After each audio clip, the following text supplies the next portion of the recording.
بسم اللہ الرحمن الرحیم ارأیت الذی یکذب بالدین فذلک الذی یدع الیتیم ولا یحض علی طعام المسکین فویل للمصلین الذین هم عن صلاتهم ساہون الذین هم یراؤون ویمنعون الماعون۔ صدق اللہ العظیم۔ سبحانک لا علم لنا الا ما علمتنا انک انت العلیم الحکیم۔ رب اشرح لی صدری ویسر لی امری واحلل عقدۃ من لسانی یفقہوا قولی۔ پناہ مانگتا ہوں میں اللہ تعالیٰ کی شیطان مردود سے۔ شروع کرتا ہوں میں اللہ کے نام سے جو بڑا مہربان بڑی رحمتوں والا ہے۔ کیا آپ نے دیکھا نہیں اس شخص کو جو روز جزا کو جھٹلاتا ہے؟ سو یہ وہی شخص ہے جو یتیم کو دھکے دیتا ہے اور مسکین کو کھانا کھلانے پر تاکید نہیں کرتا۔ پس خرابی ہے ان نمازیوں کے لیے جو لوگ اپنی نمازوں سے بے خبر ہیں، جو لوگ دکھلاوا کرتے ہیں اور برتنے کی چیزوں کو دینے سے انکار کرتے ہیں، روک لیتے ہیں۔ یہ سورۃ الماعون ہے، اس کو سورۃ الیتیم بھی کہا جاتا ہے، سورۃ المسکین بھی کہا جاتا ہے۔ اس کے کئی نام ہیں۔ یہ مکہ مکرمہ میں نازل ہوئی، یہ مکی صورت ہے اور اس میں 7 آیتیں ہیں۔ اس میں خطاب نبی کریم صلی اللہ علیہ وسلم کو ہے اور یہ کہا جا رہا ہے کہ کیا آپ نے اس شخص کو دیکھا نہیں جو انصاف کے دن کو، روز جزا کو، قیامت کے دن کو جھٹلاتا ہے؟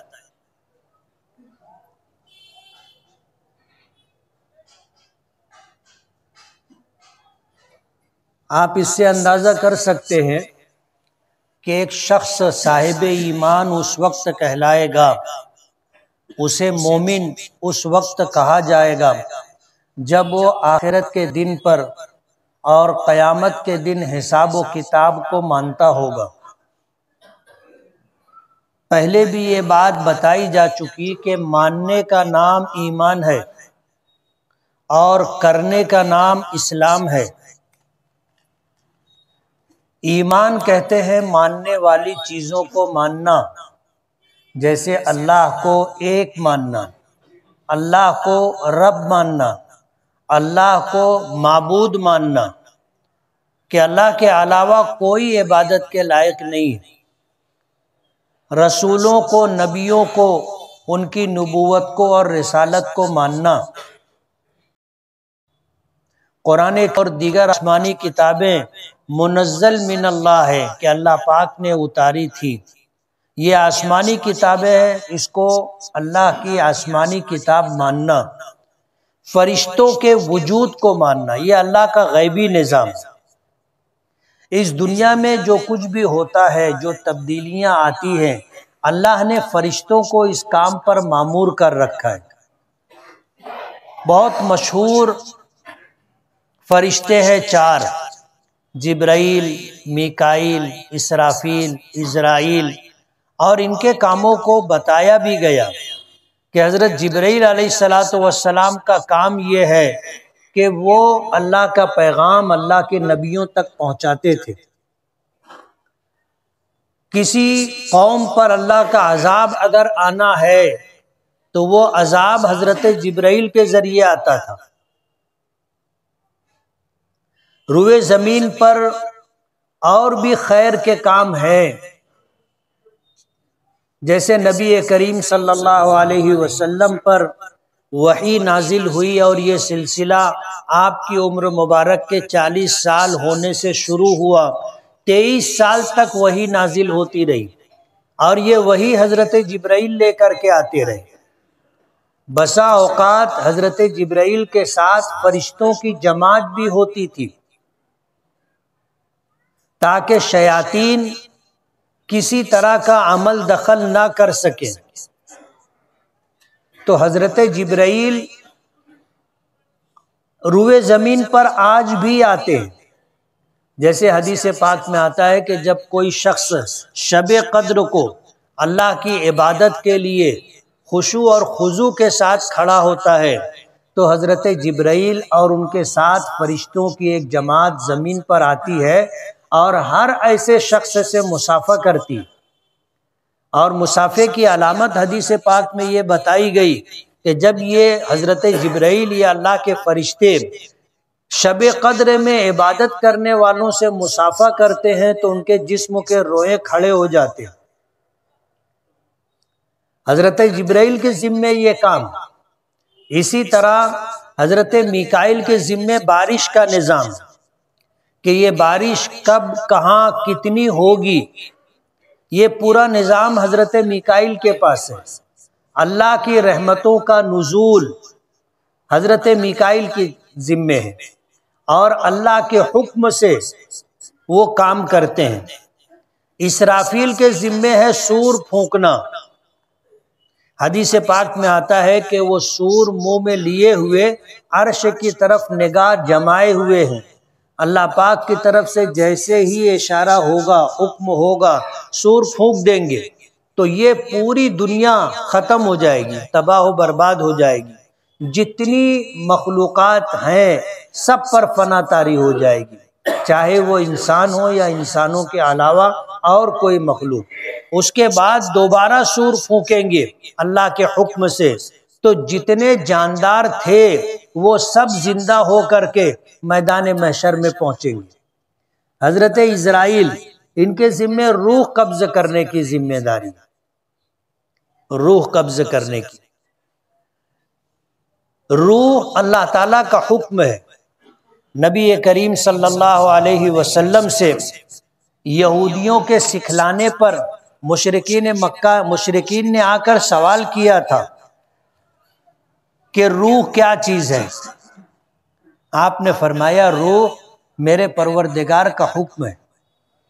ہمارا یہ جسم، آنکھ، ناک، کان، زبان، ہاتھ، پیر اور جسم میں اندر جو اعضاء ہیں یہ کام کر رہے ہیں، یہ اللہ کا حکم ہے، اور جس وقت اللہ کا حکم ہوگا کہ کام کرنا بند کر دو، کام بند ہو جائے گا، آدمی مر جاتا ہے۔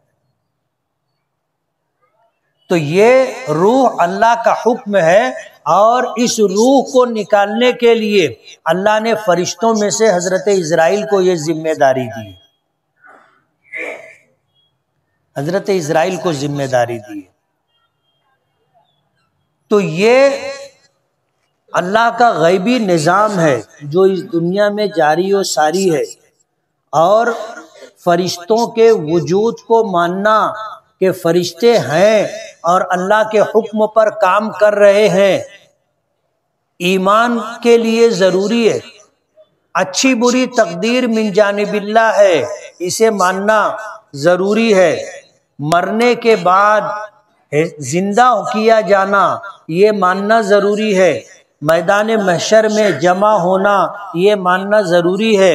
حساب و کتاب ہوگا یہ ماننا ضروری ہے۔ حساب و کتاب کے بعد آدمی کا ٹھکانہ یا تو جنت ہوگا یا جہنم ہوگا، یہ ماننا ضروری ہے۔ جو شخص ان چیزوں کو اور ان جیسی چیزوں کو مانے گا وہ صاحب ایمان ہے، اور ان چیزوں کو ماننے میں اگر ذرا بھی شک شبہ ہے تو وہ آدمی صاحب ایمان نہیں۔ آج ہم میں سے بہت لوگ اپنے آپ کو مسلمان کہتے ہیں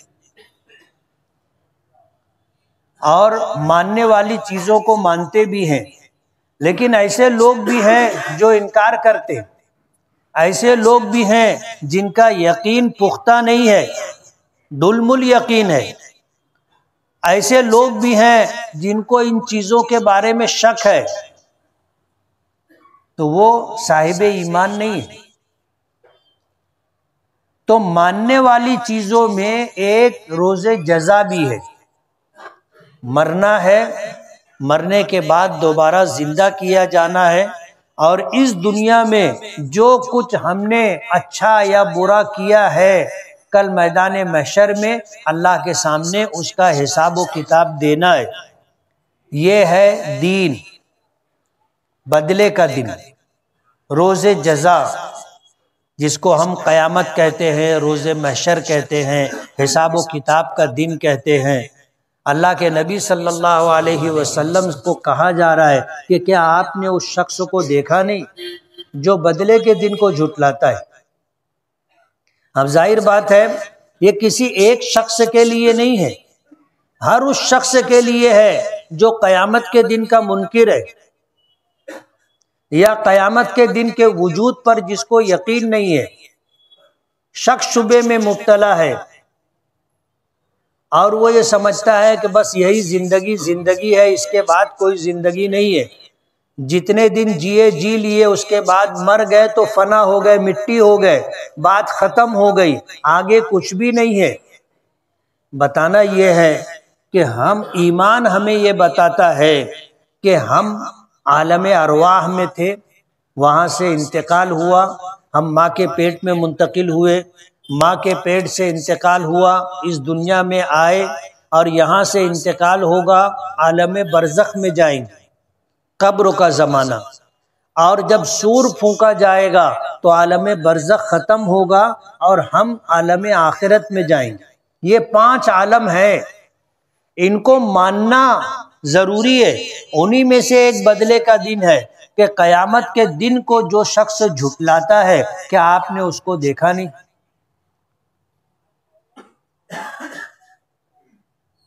مشرکین مکہ میں ایسے لوگ تھے جو ان جیسی باتوں کو جھٹلاتے تھے، آخرت کو نہیں مانتے تھے، قیامت کو نہیں مانتے تھے، دوبارہ زندہ کیے جانے کو نہیں مانتے تھے، اچھی بری تقدیر کو نہیں مانتے تھے، اللہ تعالیٰ کی ربوبیت، الوہیت اور وحدانیت کو نہیں مانتے تھے، نبیوں کی نبوت اور رسالت کا انکار کرتے تھے۔ حضور کے سامنے یہ سب کچھ ہوا، اللہ کے نبی صلی اللہ علیہ وسلم کو پوچھا جا رہا ہے کہ آپ نے دیکھا نہیں؟ دیکھا نہیں کا مطلب یہ ہے کہ کیا آپ کو معلوم نہیں ہے؟ آپ کو معلوم ہے۔ فَذَلِكَ الَّذِي يَدُعُّ الْيَتِيمَ، یہ وہ شخص ہے جو یتیم کو دھکے دیتا ہے۔ مفسرین نے لکھا ہے کہ جس کے پاس ایمان نہیں ہوگا، آخرت کا یقین نہیں ہوگا، اور اچھا کام کرنے پر نیکیاں ملیں گی، قیامت کے دن اچھا بدلہ ملے گا، جو اس شخص کو اس بات کو نہیں مانتا ہوگا، وہ شخص کیوں یتیم کے اوپر مال خرچ کرے گا؟ وہ کیوں ضرورت مندوں بھوکوں کو کھانا کھلائے گا؟ وہ کیوں ننگوں کو کپڑا پہنائے گا؟ ظاہر بات ہے جب دنیا ہی اس کے سامنے سب کچھ ہے تو وہ اپنی دنیا بنانے میں لگا رہے گا، کیوں کسی کو مال دے گا؟ کیوں کسی پر مال خرچ کرے گا؟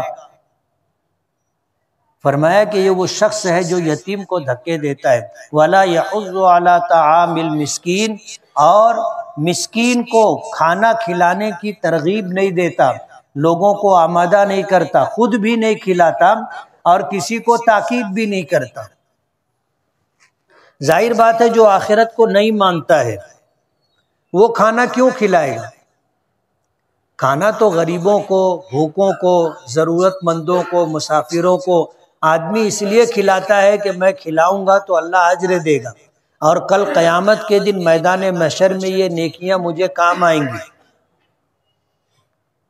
میں بھوکوں کو کھانا کھلاؤں گا، بیماروں کی عیادت کروں گا، ضرورت مندوں کی مدد کروں گا، ننگے لوگوں کو کپڑا پہناؤں گا، مصیبت زدہ پریشان حال لوگوں کی مدد کروں گا۔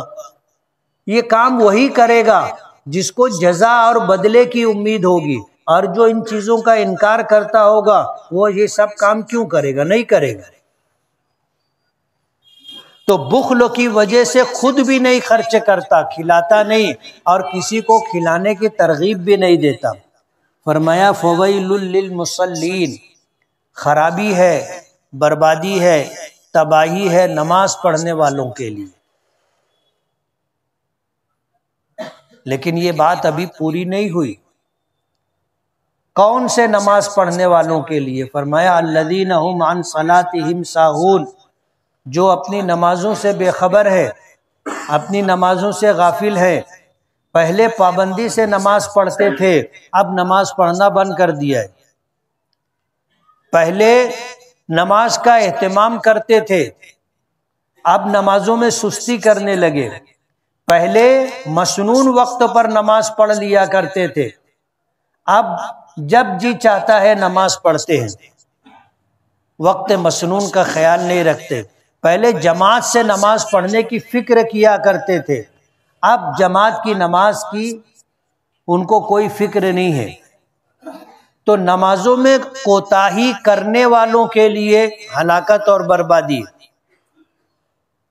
جو لوگ وقت پر نماز پڑھتے ہیں، جو لوگ پابندی سے نماز پڑھتے ہیں، جو لوگ خشوع اور خضوع سے نماز پڑھتے ہیں، جو لوگ اطمینان سے نماز پڑھتے ہیں کہ رکوع کیا تو اطمینان سے کھڑے ہوتے، پھر سجدے میں جاتے ہیں، سجدے سے اٹھے تو اطمینان سے بیٹھتے ہیں، پھر دوسرے سجدے میں جاتے ہیں۔ آپ بہت سارے لوگوں کو دیکھو گے، رکوع سے اٹھے اطمینان سے کھڑے بھی نہیں ہوئے، سجدے میں جانے کے لیے جھک جاتے، حرکت شروع ہو جاتی ہے۔ ایک رکن کو اطمینان سے ادا کرنا ہمارے یہاں واجب ہے۔ امام شافعی، امام احمد ابن حنبل رحمۃ اللہ علیہ کے یہاں فرض ہے۔ ہم رکوع سے اٹھے، اطمینان سے کھڑے نہیں ہوئے، جسم کے اعضاء کی حرکت ختم نہیں ہوئی اتنی دیر کہ ہم ایک مرتبہ سبحان ربی العظیم پڑھ لیں یا سبحان ربی الاعلیٰ پڑھ لیں، اتنی دیر اطمینان سے ہم کھڑے نہیں ہوئے، ہم نے واجب چھوڑ دیا۔ دیگر اماموں کے نزدیک ہم نے واجب فرض چھوڑ دیا، ہماری نماز کیسے ہوگی؟ جو لوگ نماز کوے کے ٹھونک مارنے کی طرح پڑھتے ہیں، سجدے میں گئے، ابھی اطمینان سے سجدہ ہوا بھی نہیں، اٹھنے کی تیاری، ابھی اطمینان سے بیٹھے بھی نہیں، دوسرے سجدے میں جانے لگے۔ یہ ساری چیزیں مفسرین نے لکھا ہے کہ اس میں شامل ہے۔ تو خرابی ہے ان نمازیوں کے لیے جو اپنی نمازوں سے بے خبر ہیں یا اپنی نمازیوں میں کوتاہی کے مرتکب ہیں۔ میں نے تفصیل بتائی کیا کیا چیزیں اس میں شامل ہیں۔ ہم نماز پڑھتے ہیں تو ہمیں اس کی فکر کرنی چاہیے۔ بعض مسجدوں میں جانے کا اتفاق ہوتا ہے، نماز پڑھنے کا اتفاق ہوتا ہے، امام صاحب بھی اتنی جلدی جلدی نماز پڑھاتے ہیں کہ رکوع سے اٹھے ابھی سیدھے کھڑے بھی نہیں ہوئے، سجدے میں جانے کے لیے جھک جاتے۔ جو ان کے پیچھے نماز پڑھ رہے ہیں، امام اور مقتدی کا ہر عمل میں امام کے ساتھ شریک ہونا ضروری ہے، اور یہ شرکت ایک تسبیح کے بقدر ہونی چاہیے، یعنی سبحان ربی العظیم کہہ سکے، سبحان ربی الاعلیٰ کہہ سکے، اتنی مقدار امام کی اور مقتدی کی شرکت ضروری ہے۔ جیسے امام صاحب رکوع سے اٹھے، قوما میں آئے، کھڑے ہوئے، اب ہم اٹھے مقتدی، تو دونوں کا کھڑا ہونا ایک ساتھ اتنی دیر ہونا چاہیے کہ ایک مرتبہ سبحان ربی العظیم پڑھا جا سکے۔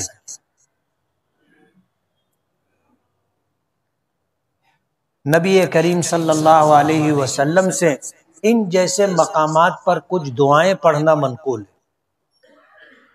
جیسے رکوع سے اٹھے تو رکوع سے اٹھتے ہوئے امام کہے گا سمیع اللہ لمن حمدہ، مقتدی کیا کہے گا؟ ربنا لک الحمد۔ اور امام اور مقتدی دونوں کو پڑھنا چاہیے حمدن کثیرن طیبن مبارکن فی۔ کتنے لوگ پڑھتے ہیں؟ اب ظاہر بات ہے امام صاحب نہیں پڑھتے تو تم کیسے پڑھ لیں گے؟ برابر ہے نا؟ تو امام صاحب بھی نہیں پڑھتے تو مقتدی کیسے پڑھیں گے؟ اب مقتدی اگر پڑھنا چاہے تو امام رکوع سے سجدے میں چلا گیا، اب مقتدی پڑھ رہا ہے تو امام سے پیچھے ہو گیا، اب یہ سجدے میں گیا، اگر امام صاحب سجدے سے اٹھ گئے تو اس کی تو سجدے میں امام کے ساتھ شرکت نہیں ہوئی، نماز نہیں ہوگی۔ تعدیل ارکان ہمارے یہاں واجب، امام شافعی، امام احمد ابن حنبل رحمۃ اللہ علیہ کے یہاں نماز کے فرائض میں سے ایک فرض ہے، اطمینان سے نماز پڑھنا چاہیے۔ ہلاکت ہے، خرابی ہے، بربادی ہے، تباہی ہے ان نمازیوں کے لیے جو اپنی نمازوں سے بے خبر ہے کہ میری نماز کیسی ہوئی، اس کی ان کو فکر نہیں، بس کھٹا کھٹ کھٹا کھٹ۔ اس لیے نماز اطمینان سے پڑھنا چاہیے۔ کتنی رکعت ہے؟ کتنی رکعت ہے؟ فجر میں سنت فرض ملا کے 4 رکعت، ظہر میں سنت فرض ملا کر کے 12 رکعتیں، 10 رکعتیں۔ جو 4 رکعت سنت ہے، وقت کم ہو تو آپ 2 رکعت بھی پڑھ سکتے ہو، حدیث پاک میں یہ بھی ہے۔ عصر کی سنت ملا کر 8 رکعت، مغرب کی سنت ملا کر کے 5 رکعت، نفل ملا کر کے 7 رکعت، عشاء کی 17 رکعتیں، 17 میں کچھ سنت موقدہ ہے، کچھ غیر موقدہ ہے۔ یہ پورا وقت اگر آپ جوڑو گے تو کوئی بہت زیادہ وقت نہیں ہوتا۔ اطمینان سے نماز پڑھنا چاہیے۔ اور اگر ہم ایسی جگہ نماز پڑھ رہے ہیں جہاں امام صاحب جو ہے ان چیزوں کی رعایت نہیں کرتے، ان کو یہ مسئلہ بتایا جائے۔ ایسے امام جو مقتدیوں کی نمازوں کی فکر نہیں کرتے، اللہ کے ہاں جواب دے رہے ہیں۔ اطمینان سے نماز پڑھنا چاہیے۔ رکوع سے اٹھنے کے بعد رب سمع اللہ لمن حمدہ ربنا لک الحمد حمدا کثیرا طیبا مبارکا فی۔ ہم سجدے میں گئے، سجدے سے اٹھ کر کے بیٹھے تو دعا ہے اللہم اغفر لی وارحمنی وعافنی واہدنی وارزقنی۔ کتنے لوگ پڑھتے ہیں؟ یاد بھی نہیں ہوگی۔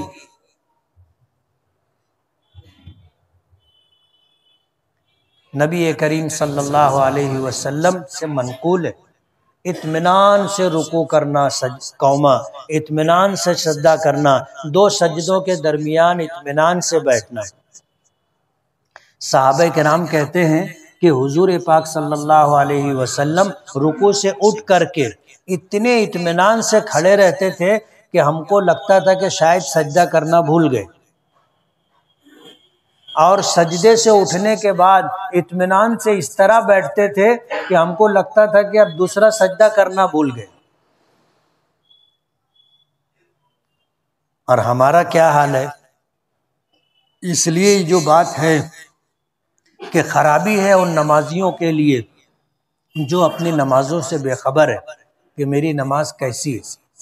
الذین هم یراؤون، جو نماز پڑھتے ہیں تو لوگوں کو دکھلاوے کے لیے پڑھتے، اللہ کے لیے نہیں پڑھتے، لوگوں کو دکھانے کے لیے پڑھتے۔ فرض نمازوں میں بھی یہی نیت ہوتی ہے، نفل میں سنتوں میں بھی یہی نیت ہوتی ہے، اور تہجد اپنے گھر پہ پڑھتے ہیں تو بھی لوگوں کو بولتے نا میں اٹھے رہا ہوں تہجد پڑھے کے واسطے۔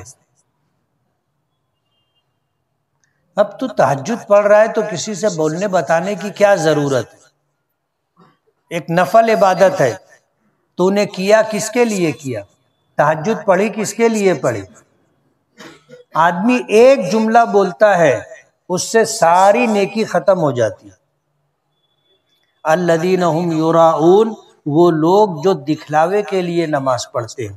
ویمنعون الماعون، اور ایسے لوگ جو برتنے کی چیز بھی مانگنے پر نہیں دیتے۔ پہلے ہمارے یہاں ہوتا تھا، غربت تھی کسی کے یہاں آٹا ختم ہو گیا تو بازو میں آٹا مانگنے جاتے تھے کہ ایک پیالی آٹا دے دینا، گھر میں کچھ پکا ہو تو تھوڑا سا شوربہ دے دینا، روٹی بچی ہو تو ایک آدھ دو روٹی دے دینا، میرے گھر گھٹ گئی ہے، اور لوگ دیتے تھے۔ اب دیتے ہیں؟ کوئی مانگنے آتا ہے؟ اس لیے مانگنے نہیں آتے کہ ہم لوگوں نے دینا بند کر دیا۔ معاون کہتے ہیں تھوڑی چیز کو، شے قلیل، تھوڑی چیز کو جو کبھی عاریتاً مانگی جاتی ہے کہ دینا، یہ چھوٹی بھگونی بھر کے آٹا دے دو، میں واپس، آٹا آئے گا تو میں واپس کر دوں گی، عاریتاً دی جاتی تھی۔ اور ان کے یہاں جب آٹا پیس کے آتا تھا تو وہ واپس کر دیتے تھے۔ اب لوگوں نے مانگنا اس لیے بند کر دیا کہ اب لوگوں نے دینا بند کر دیا، انکار کرنے لگے۔ اسی کا تذکرہ ہے وَيَمْنَعُونَ الْمَاعُونَ، یہ وہ لوگ ہیں جو برتنے کی تھوڑی چیزیں بھی دینے سے انکار کر دیتے۔ مانگنے کے لیے گئے کہ یہ تھوڑا سا آٹا دے دینا، یہ پیالی بھر کے، یہ چھوٹی بھگونی میں آٹا دے دینا، میں بولے مورے ہمہ بھی آٹا ختم ہو گیا، آج پرتا تھا وہ ہم نے استعمال کر لیا۔ نہیں دینا ہے تو اس طرح بول کر کے انکار کرتے ہیں۔ کبھی کوئی نمک مانگنے آ گیا، ماچس مانگنے آ گیا، کبھی کوئی تیل مانگنے آ گیا، برتنے کی چیز، معمولی چیزیں اگر کوئی مانگنے آئے تو کبھی انکار نہیں کرنا چاہیے، دینا چاہیے، کبھی انکار نہیں کرنا چاہیے۔ اور دے دیے تو واپسی کی آس اور امید نہیں رکھنا چاہیے، نیکی سمجھ کر کے دینا چاہیے۔ اور جو لوگ لے کر کے آئے ہیں وہ واپس کرنے کی فکر میں رہیں کہ میں آٹا لائی ہوں تو مجھے آٹا واپس دینا ہے، میں کچھ چیز مانگ کر کے لائی ہوں تو مجھے واپس دینا ہے۔ عام طور پر یہ لین دین عورتوں میں ہوتا ہے، مرد لوگ نہیں مانگنے جاتے۔ تو پہلے ہمارے یہاں یہ چیز عام تھی، غربت تھی، اب تو سبھی مالدار ہو گئے۔